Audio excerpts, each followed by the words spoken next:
ليه انت معتقد ان السنان لو ما بتغسلهاش بتستغرب انها بتبوظ؟ ما طبيعي، ما ده حاجه حيه ربنا خالقها، لحم ودم واسنان وبتستهلك وبتستخدم، وبناكل حلويات وبناكل حاجات كتيره قوي، وبيتراكم دير وبيعمل التهابات في اللثه. طب ليه ما بنغسلش اسناننا؟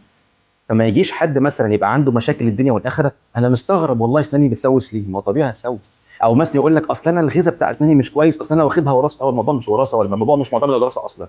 الموضوع معتمد على النظافه الشخصيه والنظافه الاساسيه في الاسنان.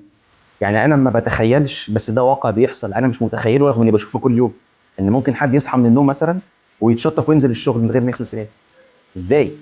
يعني ده طبيعي، زي ما بنحط مزيل عرق، زي ما بنحط برفيوم، زي اي حاجه اساسيه لازم تتعمل. دي حاجه صحيه للفم، حاجه في جسمك لازم تتنضف.